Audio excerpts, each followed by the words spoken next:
Thanks for joining me on this third episode, and thank you for your patience, and I really appreciate all of the lovely comments that you guys left. I was really surprised actually that this series, all 2 episodes, really resonated with some of you, and the fact you were asking for more videos, it really means a lot, so thanks again. Just to let you know why it took so long, a lot has happened since these first videos. I'm still recording, I still have tons of footage which I want to put into more videos, and I really love storytelling, so this is something I want to do, but I have ADHD and other mental health problems which I can get into in future episodes, hopefully. I also moved to a new country, and surprisingly, maybe to some, I actually work as a sailor, so I guess I have become a sailor after all. There are still incredible adventures ahead, both ones I've recorded and ones I have yet to record. I'm gonna really try my best to tame this ADHD beast and put out more videos for you guys to hopefully enjoy.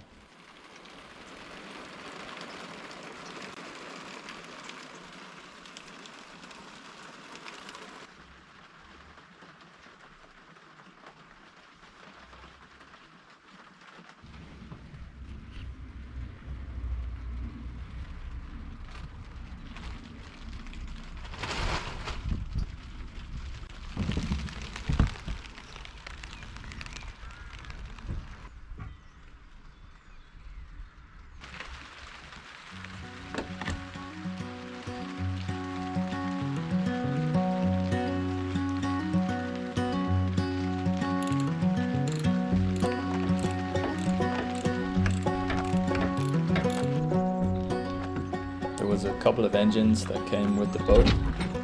This one had been painted over. I think it was a 25 horsepower Tohatsu, which is far too big for this little boat, so I was planning on just cleaning it up and trying to sell it.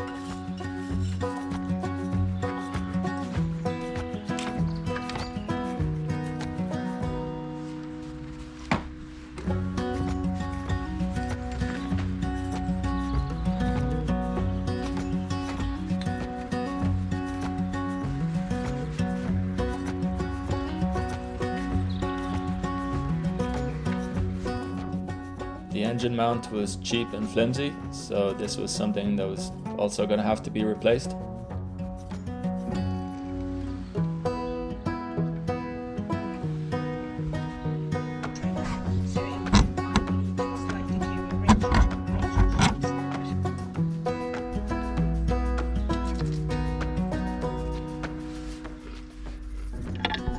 This was the other engine. It was a 9.8 Tohatsu. And originally I had hoped that I could use this one.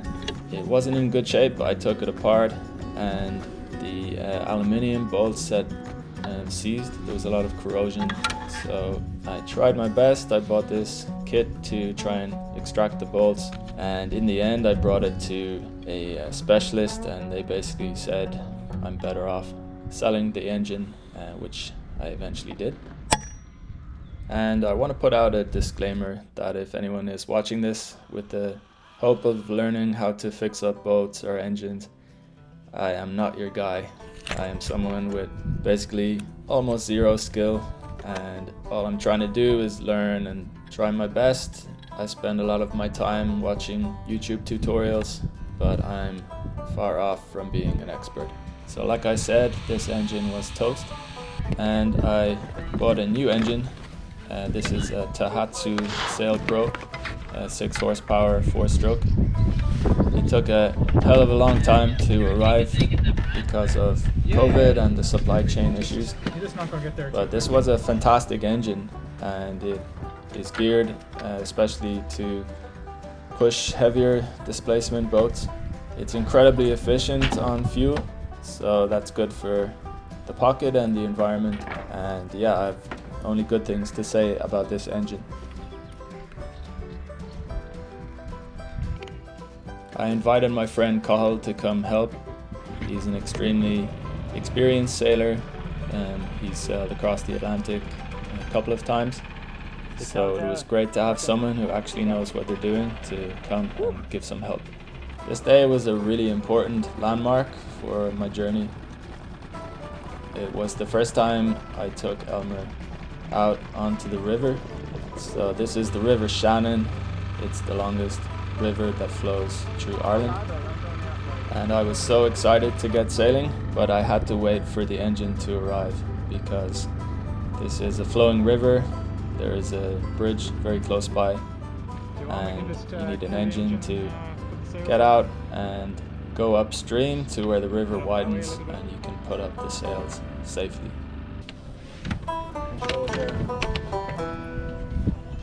Aye, aye, Captain.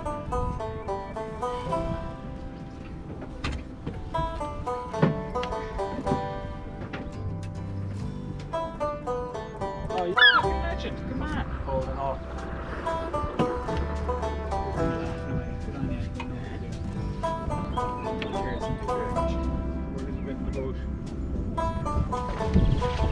For Elmer.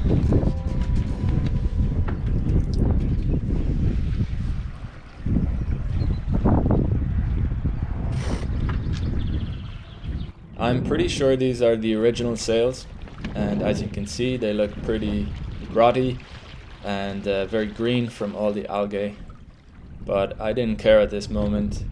I was proud to be on this boat with the sails up.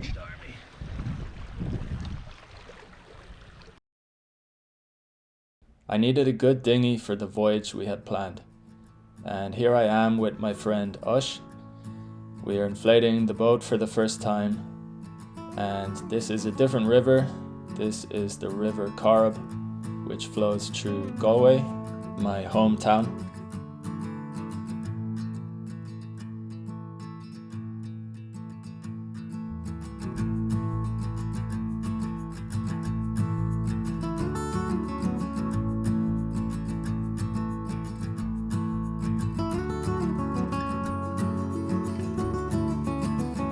I have a limited budget, so I managed to pick up this antique engine. It's from the 1970s, I think. It had loads of power. It was a fine engine, but it did eventually give up on me. But for this day, it was perfect. The dinghy was very large. I had wanted a smaller size, but they were sold out.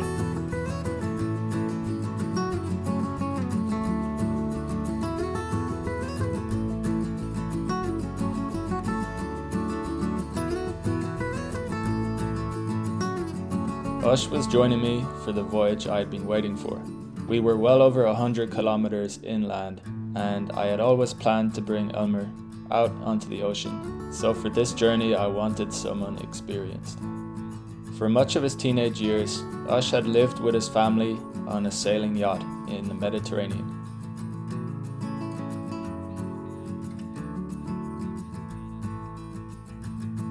He has a spirit for adventure and a nice, easygoing personality, so I figured he'd be perfect for this trip.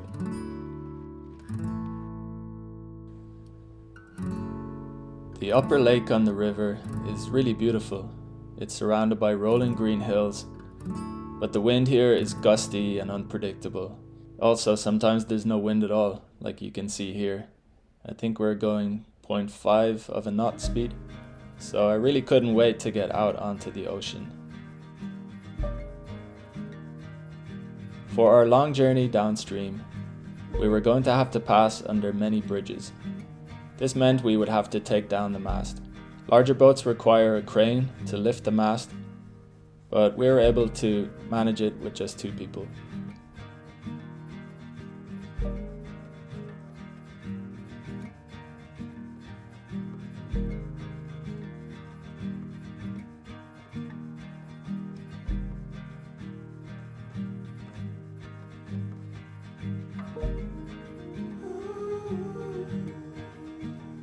To stow the mast securely on board, I made a very simple cradle.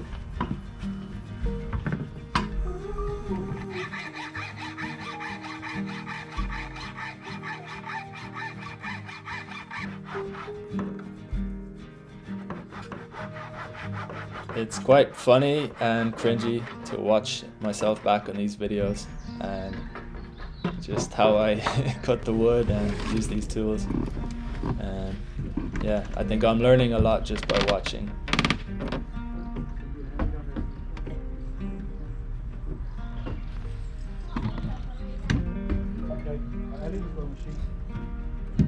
Are you around for the evening? Yeah, I will be, yeah. Yeah. So we can be down later on if you need a hand with anything. Just, Alright, thanks, I like man. that. Elaine is in there. Just give her a shout as well. Yeah, alright. I'm Sean, by the way. Sean, hi, I've actually find out. When I'm gone as well, you can use away at the power. I don't know how much is left. What's the plan? A few more days or? Oh no, Tuesday. Okay. Yeah, that's the plan. So my friend's coming up on Monday, and we're gonna kind of get it all ready. Yeah. Yeah. I need 200 jobs. Yeah, same if you need me. Yeah. Cheers. Bye. Nice to meet you. Another job to do was to remove, reinforce and reattach this wedge, which is where the mount for the engine goes. I was planning on just doing a quick fix for now.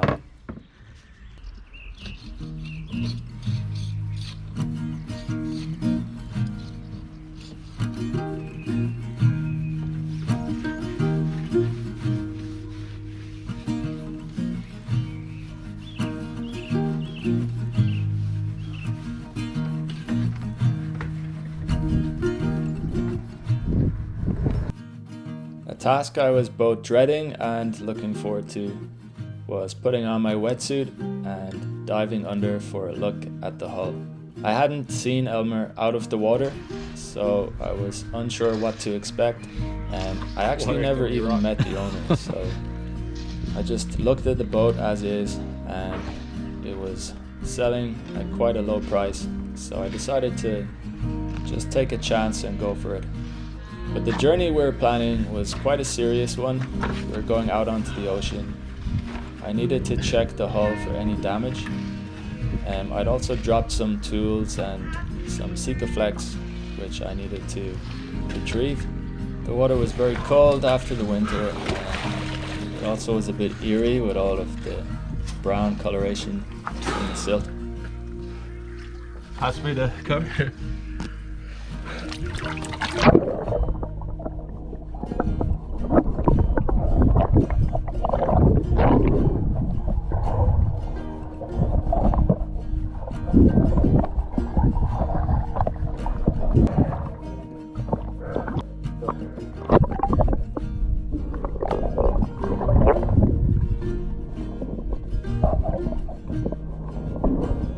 The bow underwater looked in pretty good condition and there was no sign of collision. You can see this is a bilge keel sailboat. These are quite popular in Ireland and the UK because we have very large tides, and the beauty with these boats is when the tide goes out they can rest under keels. Cleaning the hull was super easy, and with a light brushing this growth came right off. The only damage I did find was some delamination on the rudder. So I gave it a good look and feel, and it wasn't something that needed to be urgently fixed. I reinforced the wedge and bought a fancy new engine mount. I really didn't want a chance losing my brand new engine. If you enjoyed this episode, then please join us again next time, as myself and Ush begin our amazing journey down the River Shannon. We take a crazy ride down the deepest loch in Ireland. And if you did like this video, please like, share, comment and subscribe. Also, please let me know in the comments if you like this style of video, or would you like to see me speaking direct to the camera more. And follow me on Instagram to check out my photos and videos. Thanks.